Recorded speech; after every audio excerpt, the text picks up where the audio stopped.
Donde termina la historia, comienza el enigma. Durante décadas, la relación entre Estados Unidos, Israel e Irán ha estado marcada por operaciones que rara vez aparecieron en los titulares en el momento en que ocurrieron.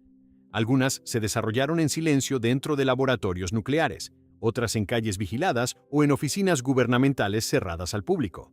Documentos desclasificados, investigaciones periodísticas y archivos de inteligencia revelaron después una serie de misterios que alteraron el equilibrio militar en Medio Oriente. 1. Operación Ajax.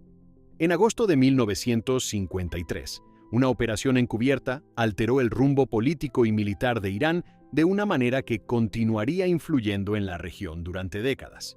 El primer ministro iraní Mohammad Mossadegh había tomado una decisión que inquietó profundamente a varias potencias occidentales: nacionalizar la industria petrolera del país, hasta entonces controlada en gran parte por compañías extranjeras, especialmente británicas. Para el gobierno iraní, aquella medida representaba un intento de recuperar el control de un recurso estratégico.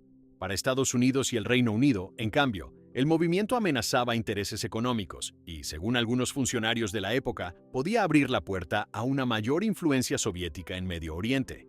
En ese contexto comenzó a tomar forma una operación secreta diseñada para provocar un cambio de gobierno sin una intervención militar directa. El plan fue desarrollado por la Agencia Central de Inteligencia de Estados Unidos y el Servicio Secreto Británico MI6.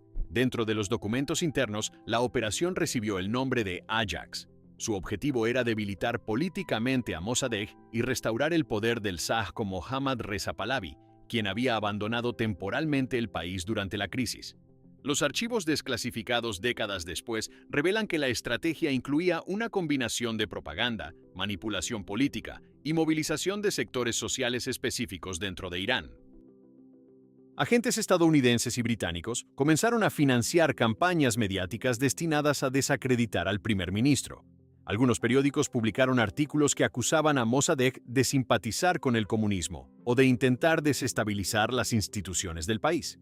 Al mismo tiempo, se canalizaron fondos hacia figuras políticas y líderes locales dispuestos a oponerse públicamente a su gobierno. Otra parte de la operación consistió en organizar protestas en las calles de Teherán. Testimonios posteriores indicaron que ciertos grupos recibieron pagos para participar en manifestaciones que parecían espontáneas. Estas movilizaciones buscaban crear la impresión de que el primer ministro había perdido el apoyo popular y que el país se encontraba al borde del caos político. Informes de inteligencia describen reuniones discretas entre intermediarios extranjeros y miembros de las Fuerzas Armadas iraníes que podían inclinar el equilibrio interno del poder. Durante varios días de agosto de 1953, la situación en Teherán se volvió cada vez más tensa. Los enfrentamientos entre partidarios y opositores del gobierno se multiplicaron en distintos puntos de la ciudad. Algunos edificios públicos fueron atacados y varias oficinas de periódicos sufrieron daños. Mientras tanto, la figura del CEH se mantenía en segundo plano, esperando el momento en que pudiera regresar con el respaldo suficiente para consolidar su autoridad. El punto decisivo ocurrió el 19 de agosto. Ese día, unidades militares y grupos civiles armados tomaron posiciones estratégicas en la capital. Las fuerzas leales al CH comenzaron a controlar estaciones de radio, centros administrativos y accesos a edificios gubernamentales. La residencia de Mossadegh fue rodeada después de horas de enfrentamientos. Finalmente, el primer ministro fue arrestado. Poco después, el CH regresó a Irán y consolidó nuevamente su poder político. Durante años, la participación directa de Estados Unidos y el Reino Unido en estos acontecimientos permaneció oficialmente negada. Sin embargo, documentos publicados por el gobierno estadounidense décadas más tarde confirmaron el papel central de la CIA en la planificación y ejecución de la operación. Informes internos describían el golpe como uno de los primeros ejemplos de intervención encubierta destinada a modificar el resultado político de un país sin desplegar tropas en el terreno. La restauración del Shah tuvo consecuencias inmediatas en la estructura militar iraní. Con el respaldo de Washington, el nuevo gobierno comenzó a modernizar sus fuerzas armadas y a estrechar la cooperación con Estados Unidos. Durante los años siguientes, Irán adquirió grandes cantidades de equipamiento militar occidental, incluyendo aviones de combate, sistemas de radar y tecnología de inteligencia. La relación estratégica entre ambos países se volvió cada vez más estrecha, mientras la monarquía consolidaba un aparato de seguridad interno destinado a neutralizar la oposición. En ese periodo también se fortaleció la organización conocida como SAVAK, el servicio de inteligencia iraní creado con asistencia estadounidense. Su función era vigilar posibles amenazas internas contra el régimen. Diversos informes posteriores documentaron que el organismo desarrolló una amplia red de vigilancia que alcanzaba a estudiantes, periodistas, militantes políticos y funcionarios gubernamentales. Durante más de 2 décadas, el equilibrio militar en la región estuvo influenciado por esta alianza estratégica. Irán se convirtió en uno de los principales aliados de Washington en Medio Oriente, mientras Israel observaba con atención el crecimiento del poder militar iraní bajo la monarquía. Aunque las relaciones entre Irán e Israel en ese momento no eran abiertamente hostiles, la dinámica regional comenzaba a transformarse lentamente. Sin embargo, las consecuencias políticas de la Operación Ajax no terminaron con la restauración del CAH. En el interior de Irán, el recuerdo del golpe y la percepción de una intervención extranjera en los asuntos internos del país se convirtió en un elemento persistente en el discurso político de diversos movimientos opositores. A finales de la década de 1970, ese resentimiento formaría parte del contexto que precedió a la Revolución Islámica de 1979, cuando el régimen monárquico finalmente cayó. Décadas después de los acontecimientos, historiadores y analistas militares comenzaron a revisar los documentos disponibles para reconstruir los detalles de la operación. Informes de la CIA, memorandos diplomáticos y testimonios de participantes directos permitieron identificar con mayor claridad la magnitud de la intervención. Algunos archivos describen transferencias de dinero destinadas a financiar campañas políticas y movilizaciones callejeras, mientras otros detallan contactos con oficiales del ejército iraní que finalmente participaron en el golpe. La Operación Ajax se convirtió con el tiempo en uno de los ejemplos más estudiados de intervención encubierta durante la Guerra Fría. Sus consecuencias no solo afectaron la política interna iraní, sino también el equilibrio estratégico en Medio Oriente. La alianza militar que surgió después entre Irán y Estados Unidos cambió temporalmente la distribución de poder en la región y reforzó la presencia occidental cerca de las fronteras soviéticas. Sin embargo, muchos aspectos de la operación permanecen incompletos o sujetos a interpretación debido a documentos que aún no han sido completamente desclasificados. Algunos informes mencionan reuniones y decisiones estratégicas cuyos detalles exactos nunca fueron publicados. Otros archivos contienen referencias a intermediarios locales cuya identidad permanece parcialmente oculta en versiones censuradas de los documentos oficiales. Más de medio siglo después, la Operación Ajax sigue apareciendo en archivos diplomáticos, investigaciones académicas y debates políticos como uno de los episodios más influyentes en la historia contemporánea de Irán. En los registros oficiales, quedó documentada como una operación secreta que transformó el gobierno de un país sin una invasión militar directa, utilizando redes de inteligencia, campañas de información y decisiones tomadas lejos de la atención pública. 2. La red clandestina de armas durante la guerra Irán-Irak. En septiembre de 1980, el gobierno de Irak, dirigido por Saddam Hussein, lanzó una invasión a gran escala contra Irán. El conflicto, que comenzó como una disputa territorial y estratégica, se transformó rápidamente en una de las guerras más largas y destructivas del siglo XX en Medio Oriente. Durante los primeros meses del enfrentamiento, Irán se encontró en una posición complicada. Apenas un año antes había ocurrido la Revolución Islámica de 1979, que había derrocado al Shah Mohammad Reza Pahlavi y establecido un nuevo gobierno bajo el liderazgo del ayatolá Ruhollah Jomeini. Las relaciones con Estados Unidos se habían deteriorado gravemente tras la crisis de los rehenes en la embajada estadounidense en Teherán, lo que provocó sanciones, aislamiento diplomático y un embargo militar que limitaba severamente el acceso iraní a armamento moderno.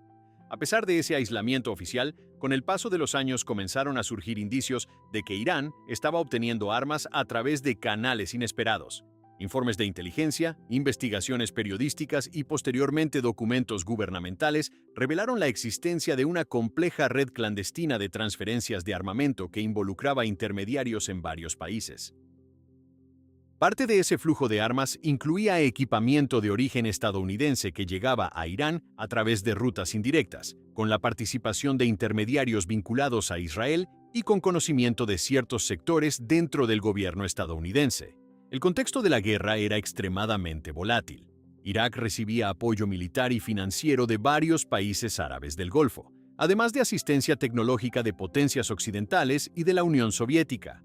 Irán, por el contrario, enfrentaba dificultades para mantener operativos muchos de los sistemas militares que había adquirido durante la época del CH, especialmente aviones de combate, misiles y equipos electrónicos fabricados en Estados Unidos.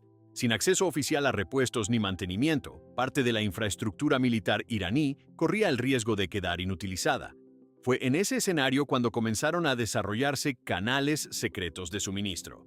Investigaciones posteriores indicaron que Israel desempeñó un papel importante en los primeros envíos de armamento. Funcionarios israelíes consideraban que la guerra prolongada entre Irán e Irak podía mantener a ambos países debilitados, reduciendo la posibilidad de que alguno de ellos se convirtiera en una amenaza militar dominante en la región.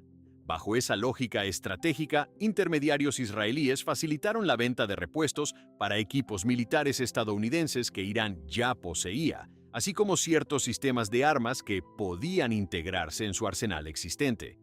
Algunas de estas transferencias comenzaron a mediados de la década de 1980. Los envíos incluían componentes para misiles antitanque, piezas de aeronaves y otros equipos militares que podían ser utilizados en el frente. Gran parte de las operaciones se realizaban mediante empresas intermediarias, cuentas bancarias en el extranjero y acuerdos que evitaban dejar rastros directos en documentos oficiales.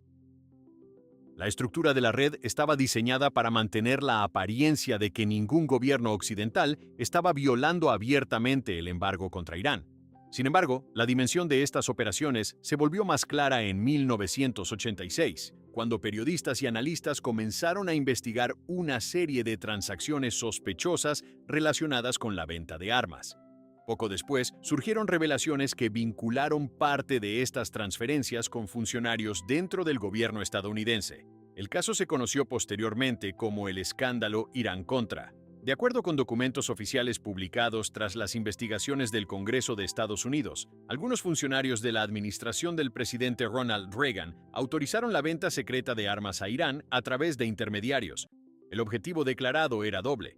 Por un lado, se esperaba que los contactos con representantes iraníes ayudaran a facilitar la liberación de ciudadanos estadounidenses que se encontraban secuestrados por grupos armados en el Líbano. Por otro lado, parte de los fondos obtenidos en esas transacciones fue desviada para financiar a los Contras, una fuerza rebelde que luchaba contra el gobierno sandinista en Nicaragua. La estructura del esquema incluía múltiples capas de intermediación. Armas fabricadas en Estados Unidos eran enviadas primero a Israel, que posteriormente las transfería a Irán. Los pagos realizados por Teherán seguían rutas financieras complejas a través de bancos extranjeros. Parte de ese dinero terminaba siendo redirigido hacia operaciones clandestinas en América Central. La naturaleza secreta de las transacciones implicaba que muchas decisiones se tomaban fuera de los procedimientos normales de supervisión gubernamental.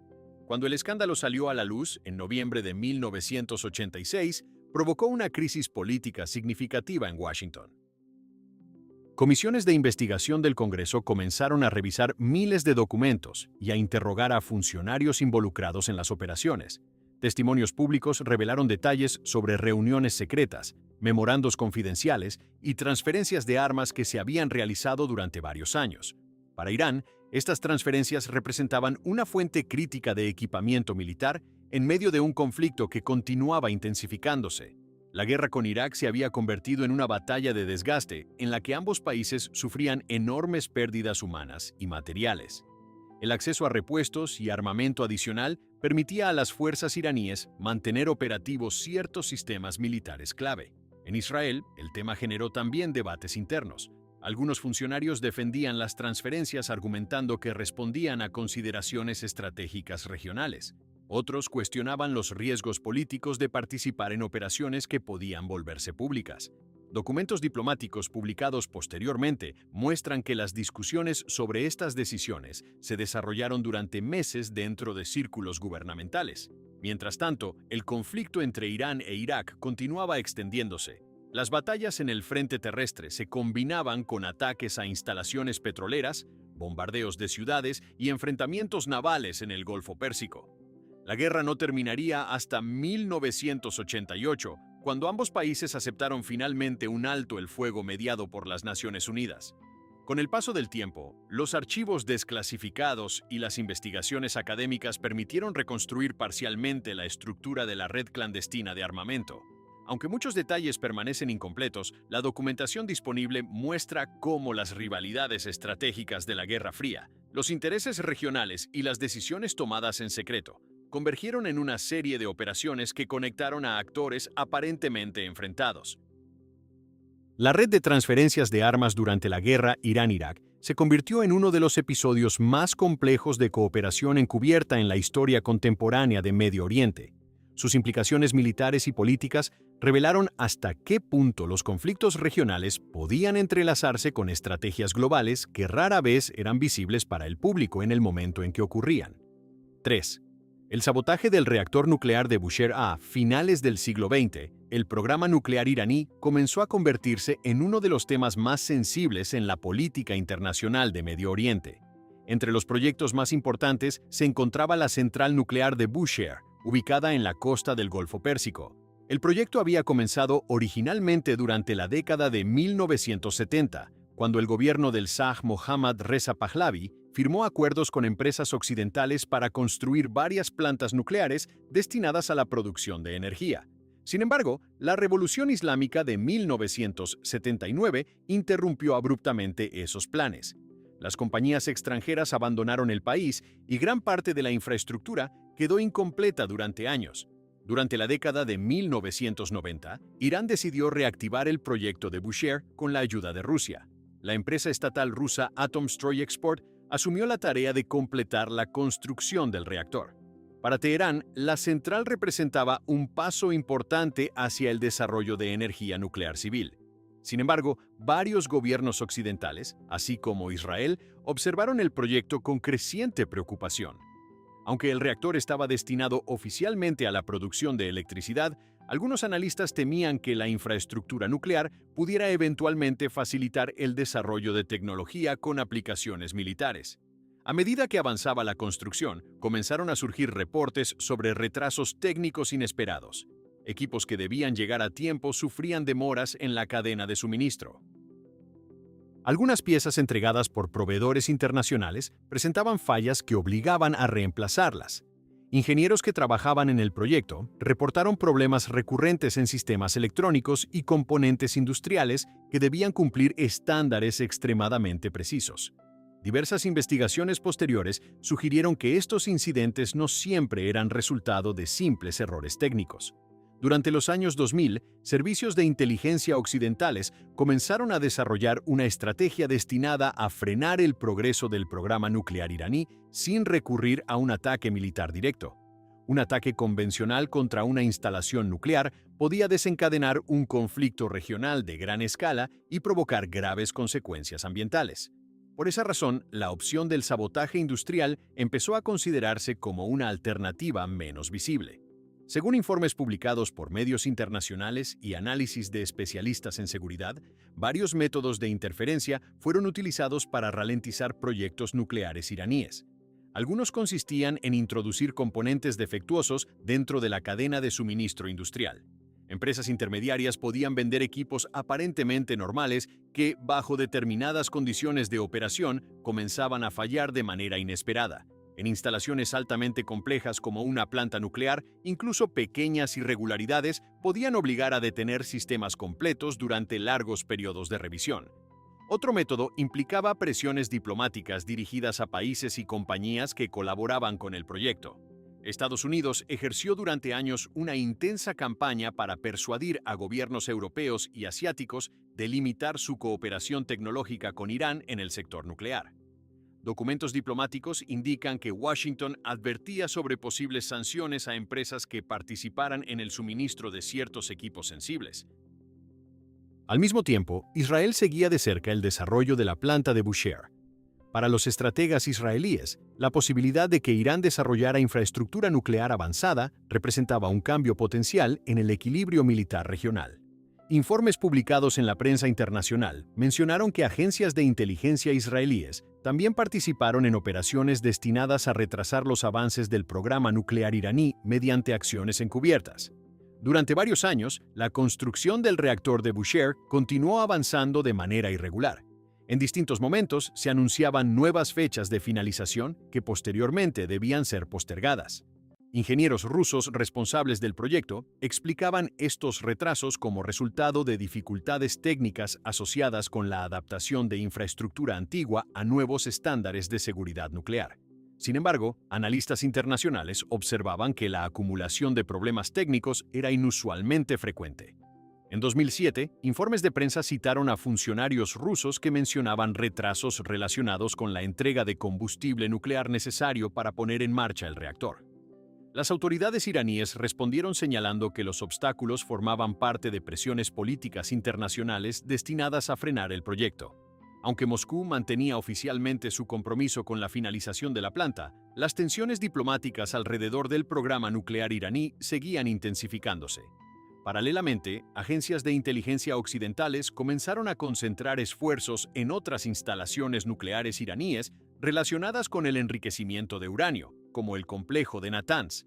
Pero Bushehr seguía siendo una pieza simbólica importante dentro del programa nuclear civil del país.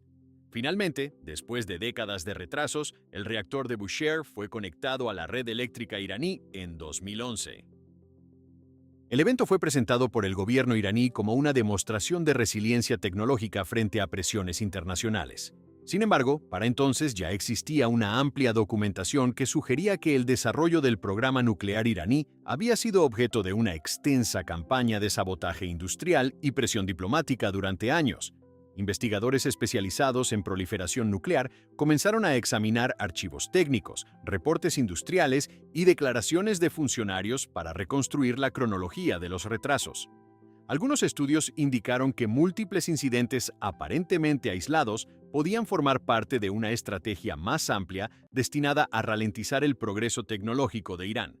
Los detalles completos de esas operaciones siguen siendo difíciles de verificar debido al carácter secreto de las actividades de inteligencia. Muchas de las conclusiones provienen de filtraciones, testimonios indirectos y análisis técnicos realizados años después de los hechos. Sin embargo, la coincidencia temporal entre diversos incidentes industriales y la creciente presión internacional sobre el programa nuclear iraní llevó a numerosos analistas a considerar el caso de Bushehr como uno de los primeros escenarios de una campaña prolongada de sabotaje tecnológico. El episodio también marcó una transición en la forma en que los conflictos estratégicos comenzaban a desarrollarse en el siglo XXI.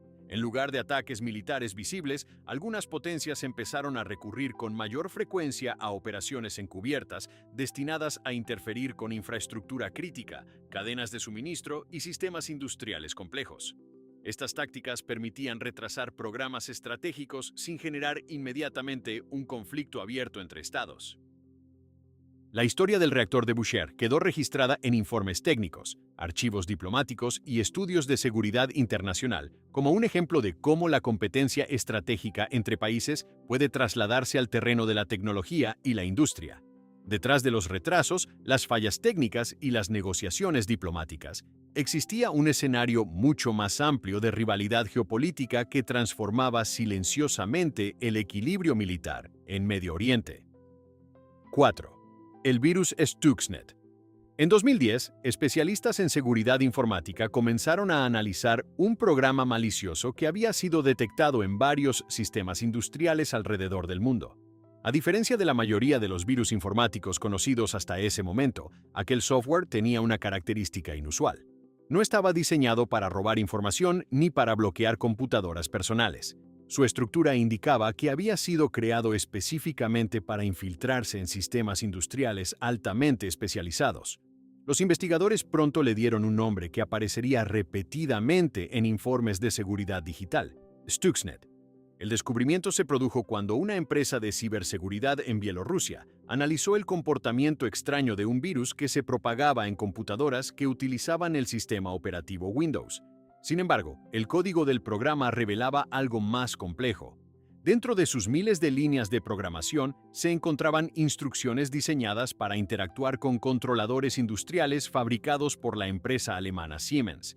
Estos controladores eran utilizados para gestionar maquinaria en instalaciones industriales, incluyendo plantas de energía y sistemas de producción automatizados. A medida que los expertos examinaban el código con mayor detalle, comenzaron a identificar funciones extremadamente específicas. El virus buscaba un tipo particular de configuración industrial utilizada en centrifugadoras de enriquecimiento de uranio. Estas centrifugadoras formaban parte de los sistemas que permiten separar isótopos de uranio mediante rotación a velocidades muy altas. Este proceso es una etapa clave en el desarrollo de combustible nuclear. Las centrifugadoras utilizadas en el programa nuclear iraní estaban instaladas principalmente en el complejo de enriquecimiento de Natanz, una instalación altamente protegida ubicada en el centro de Irán. Durante años, Natanz había sido objeto de observación internacional debido a su papel en el programa nuclear del país. Inspectores del Organismo Internacional de Energía Atómica visitaban regularmente el lugar para supervisar el cumplimiento de acuerdos internacionales relacionados con la energía nuclear. Según los análisis técnicos publicados posteriormente, Stuxnet había sido diseñado para infiltrarse en las redes informáticas que controlaban las centrifugadoras en Natanz. El virus podía propagarse mediante dispositivos USB y redes internas hasta alcanzar los sistemas industriales que gestionaban la velocidad de rotación de las máquinas. Una vez dentro, el programa comenzaba a alterar discretamente las instrucciones enviadas a los equipos. El método utilizado por Stuxnet era particularmente sofisticado. El virus hacía que las centrifugadoras aumentaran y redujeran su velocidad de manera irregular durante periodos específicos. Estas variaciones podían provocar vibraciones mecánicas que con el tiempo dañaban los componentes internos de las máquinas. Al mismo tiempo, el software manipulaba los datos enviados a los sistemas de monitoreo para que los operadores vieran parámetros aparentemente normales en las pantallas de control. Durante varios meses, los ingenieros iraníes observaron que algunas centrifugadoras comenzaban a fallar de forma inexplicable. Equipos que debían operar durante largos periodos se averiaban sin mostrar signos claros de desgaste previo. Las piezas dañadas debían ser reemplazadas, lo que generaba retrasos en el funcionamiento de la instalación. Mientras tanto, el virus continuaba replicándose silenciosamente dentro de la red industrial. Su código incluía múltiples capas de ocultamiento, diseñadas para evitar su detección por programas antivirus convencionales. También utilizaba certificados digitales robados para aparentar que ciertos componentes del software provenían de empresas legítimas. Estas técnicas indicaban que los desarrolladores del virus poseían un conocimiento profundo tanto de sistemas informáticos como de procesos industriales.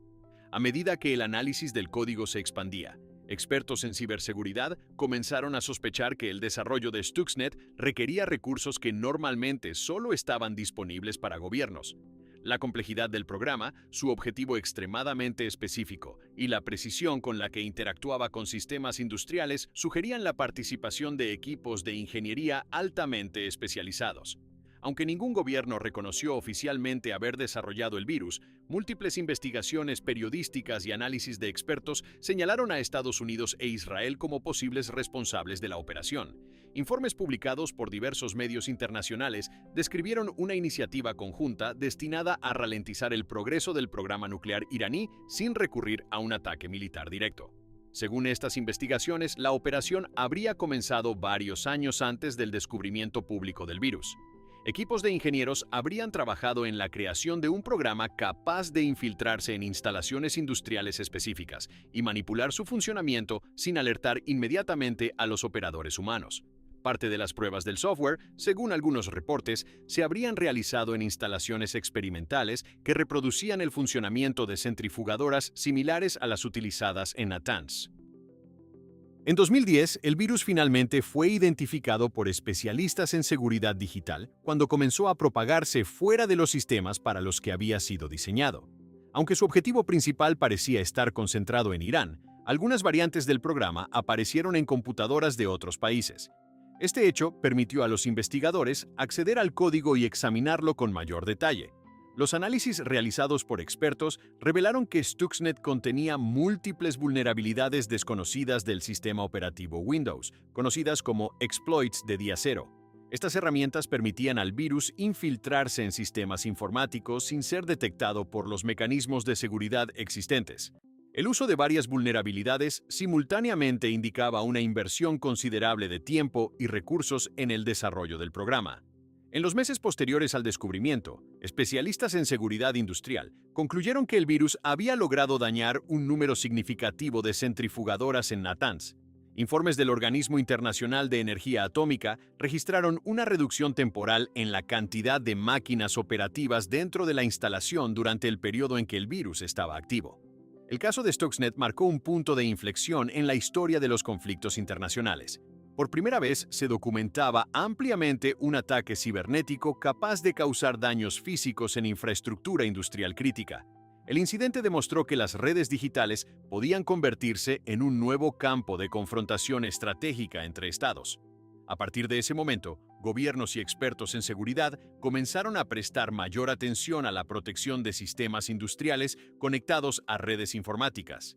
Centrales eléctricas, plantas de tratamiento de agua y otras instalaciones críticas fueron identificadas como posibles objetivos de ataques similares. El análisis del código de Stuxnet continuó durante años en laboratorios de seguridad informática alrededor del mundo. Cada nueva revisión revelaba detalles adicionales sobre la precisión con la que el virus había sido diseñado para interactuar con procesos industriales específicos. Aunque muchos aspectos de la operación permanecen oficialmente clasificados, el incidente quedó registrado como uno de los primeros ejemplos documentados de una operación cibernética que logró alterar directamente la infraestructura tecnológica de un programa nuclear. 5. La eliminación de científicos nucleares iraníes. A finales de la década de 2000, el programa nuclear iraní se encontraba bajo una vigilancia internacional cada vez más intensa. Inspectores del Organismo Internacional de Energía Atómica visitaban periódicamente diversas instalaciones nucleares en el país, mientras gobiernos occidentales y aliados regionales analizaban con atención cualquier avance tecnológico relacionado con el enriquecimiento de uranio. En ese contexto, comenzó a desarrollarse una serie de incidentes que llamaron la atención de analistas de seguridad y agencias de inteligencia. Varios científicos vinculados al programa nuclear iraní fueron atacados en circunstancias que indicaban operaciones cuidadosamente planificadas. El primer caso ampliamente documentado ocurrió en enero de 2010 en Teherán. El físico nuclear Masoud Ali Mohammadi murió cuando una motocicleta cargada con explosivos detonó cerca de su vivienda mientras se dirigía a su automóvil. La explosión ocurrió temprano en la mañana, en una calle residencial de la capital. Investigadores iraníes afirmaron que el científico estaba vinculado a investigaciones relacionadas con el programa nuclear del país. Las autoridades iniciaron inmediatamente una investigación y acusaron a servicios de inteligencia extranjeros de estar detrás del atentado. Meses después, en noviembre de 2010, ocurrieron dos ataques casi simultáneos en diferentes puntos de Teherán. Dos científicos nucleares, Majid Shahriari y Fereydun Abbasi, fueron atacados mediante un método similar. Motociclistas se acercaron a los automóviles de los científicos mientras circulaban por calles de la ciudad y colocaron dispositivos explosivos magnéticos en las puertas de los vehículos. Estas bombas, diseñadas para adherirse rápidamente a superficies metálicas, detonaron pocos segundos después. Shahriari murió en la explosión, mientras que Abbasi resultó herido, pero sobrevivió al atentado. Los ataques revelaban un patrón operacional preciso. Los agresores parecían conocer con exactitud las rutinas diarias de sus objetivos, incluyendo los horarios de salida de sus hogares y las rutas que utilizaban para desplazarse por la ciudad. Además, el uso de motocicletas permitía a los atacantes moverse rápidamente entre el tráfico urbano y abandonar la escena antes de que las fuerzas de seguridad pudieran reaccionar.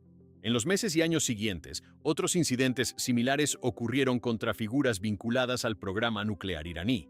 En julio de 2011, el ingeniero Dariush Rezaienehad fue asesinado frente a su domicilio en Teherán por atacantes armados que abrieron fuego contra él cuando regresaba a su casa.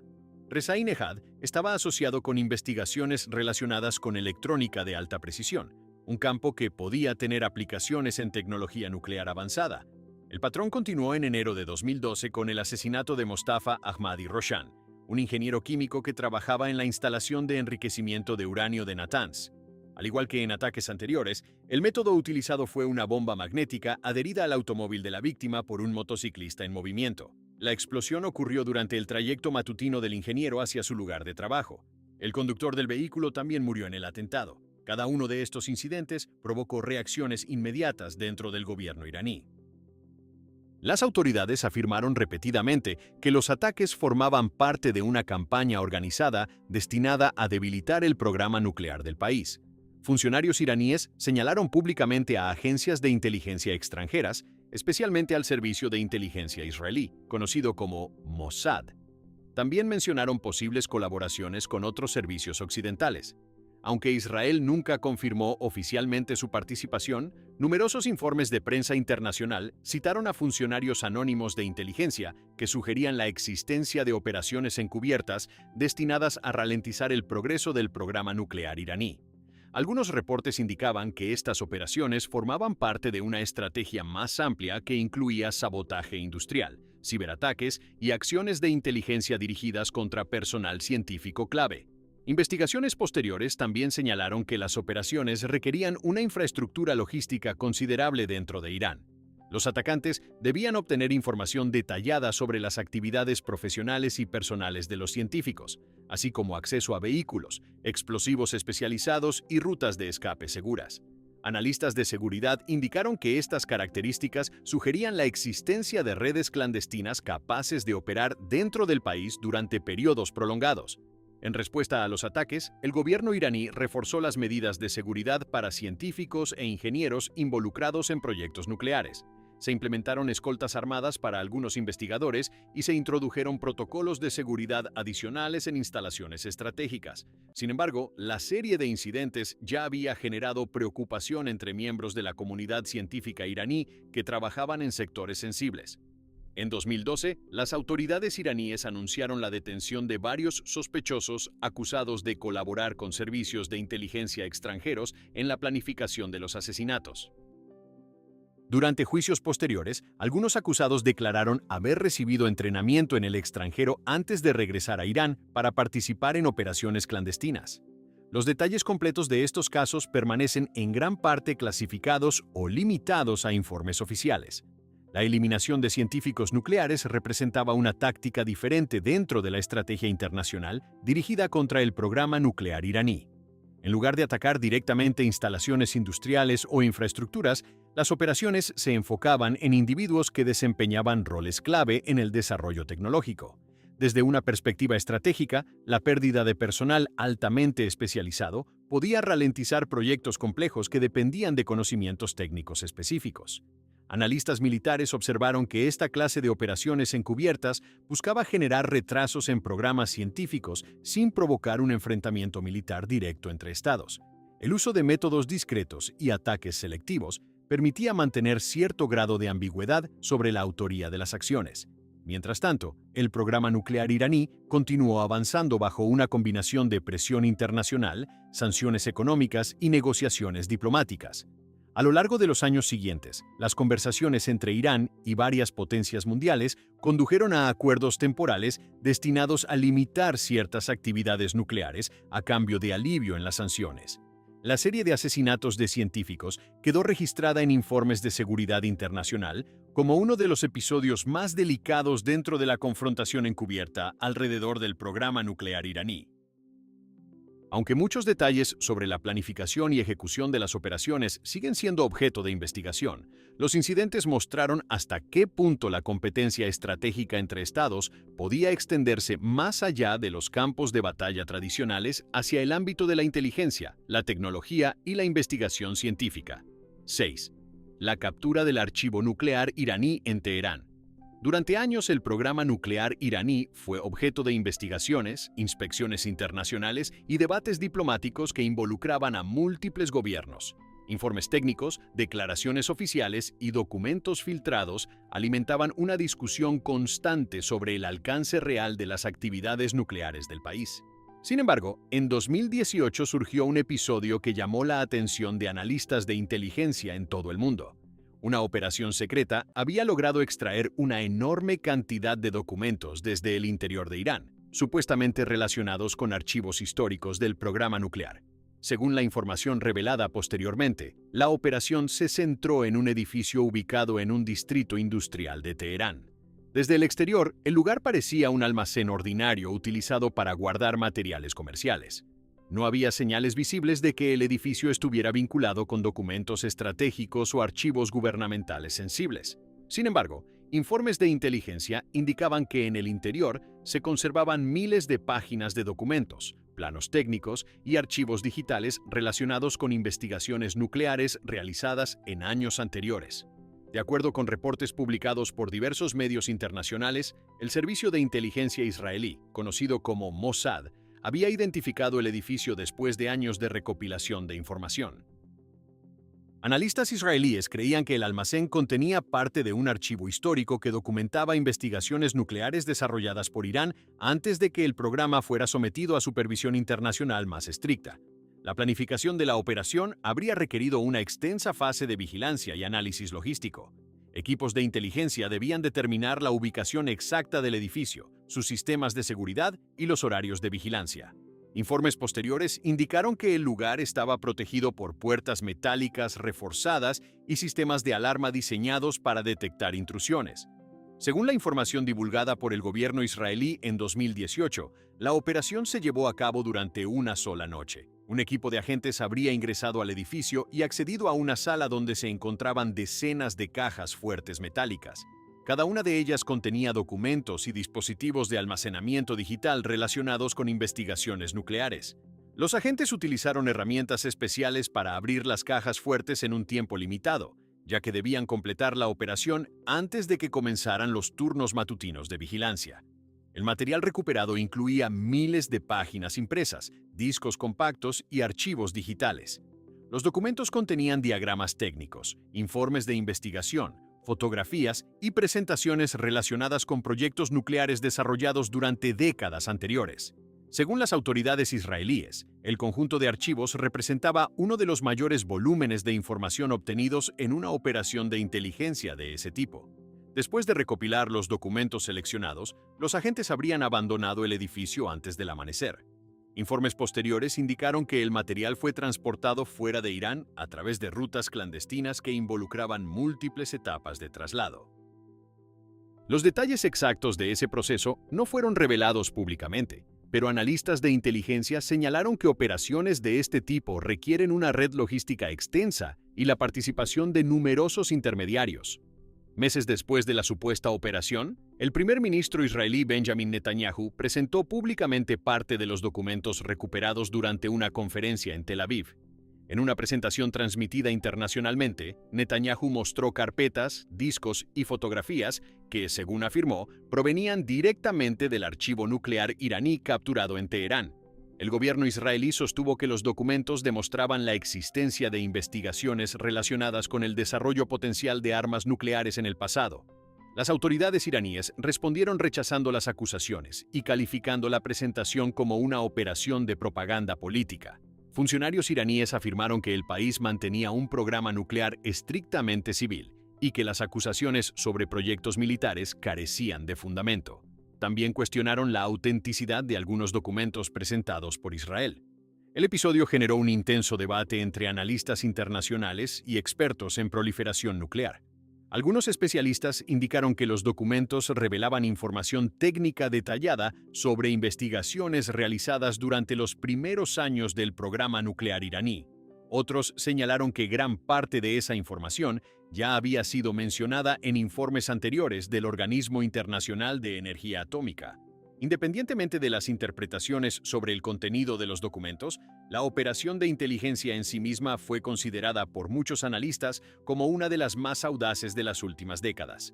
Extraer miles de documentos de un edificio protegido dentro de la capital iraní implicaba superar múltiples niveles de seguridad y organizar una logística compleja para transportar el material fuera del país.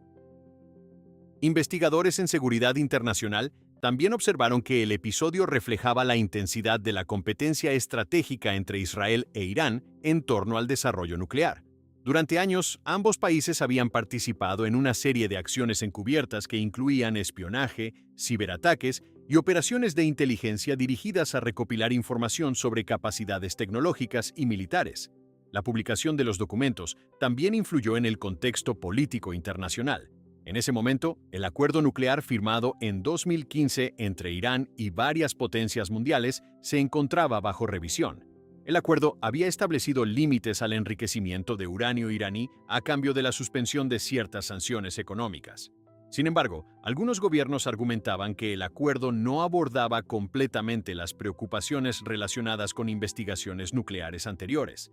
Analistas políticos señalaron que la revelación del archivo nuclear capturado contribuyó a intensificar el debate sobre el futuro del acuerdo.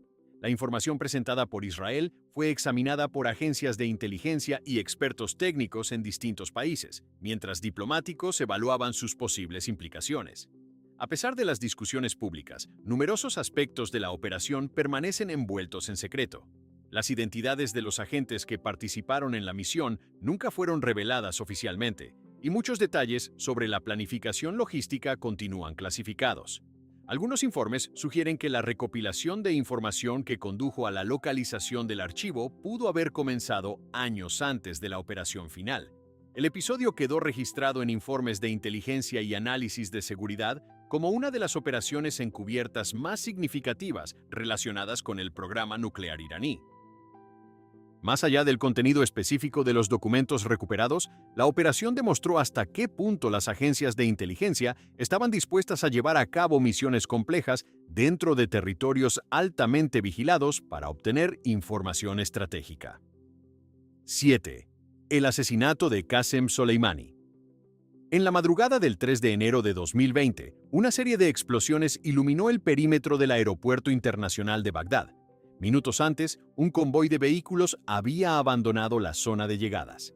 Dentro de uno de los automóviles viajaba una figura que durante años había ocupado un lugar central en la estrategia militar de Irán en Medio Oriente. Su nombre era Qasem Soleimani, comandante de la Fuerza Quds del Cuerpo de la Guardia Revolucionaria Islámica. Soleimani había desarrollado una carrera militar que lo convirtió en uno de los oficiales más influyentes dentro de la estructura de seguridad iraní. Durante décadas coordinó operaciones y alianzas con diversas milicias y organizaciones armadas en varios países de la región. Su trabajo consistía en supervisar la red de grupos aliados de Irán en lugares como Irak, Siria y el Líbano. Para muchos analistas militares, su papel era clave en la expansión de la influencia estratégica iraní más allá de sus fronteras. Esa noche, Soleimani había llegado a Bagdad en un vuelo procedente de Damasco. Según informes posteriores, el general se dirigía a una reunión con dirigentes de milicias iraquíes que mantenían vínculos cercanos con Irán.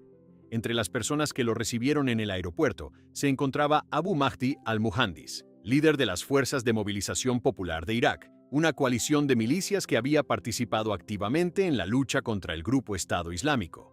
El convoy abandonó el aeropuerto poco después de la medianoche. Varios vehículos se desplazaban por una de las carreteras que conectan el aeropuerto con la ciudad de Bagdad. En ese momento, un dron militar estadounidense que operaba en la zona lanzó varios misiles dirigidos contra los automóviles. Las explosiones destruyeron completamente los vehículos y mataron a todos los ocupantes. La operación fue confirmada horas después por el Departamento de Defensa de Estados Unidos. Funcionarios estadounidenses declararon que el ataque había sido autorizado directamente por el presidente Donald Trump.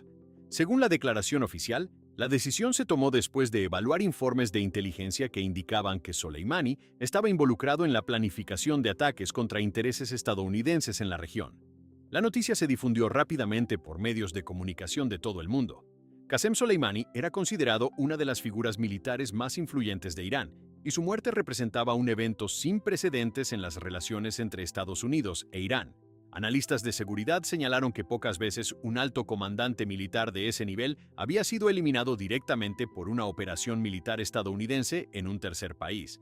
En Irán, la noticia provocó una reacción inmediata. El gobierno declaró varios días de luto nacional, y miles de personas participaron en procesiones funerarias que se realizaron en diferentes ciudades del país. Altos funcionarios iraníes describieron el ataque como un acto de agresión y prometieron una respuesta. La muerte de Soleimani también generó tensiones en Irak, donde el ataque había ocurrido sin una autorización explícita del gobierno iraquí. Autoridades iraquíes expresaron preocupación por el hecho de que su territorio hubiera sido utilizado para una operación militar extranjera contra una figura clave de otro país. Mientras tanto, analistas militares comenzaron a examinar los detalles operativos del ataque.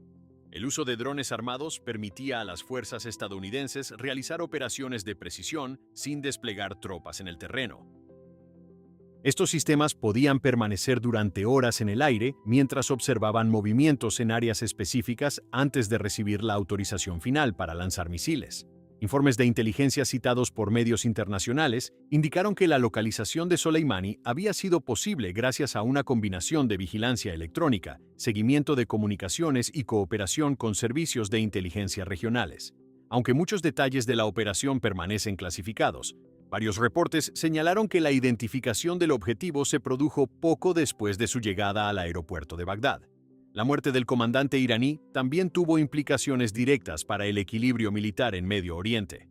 Durante años, Soleimani había coordinado relaciones estratégicas entre Irán y diversas milicias regionales.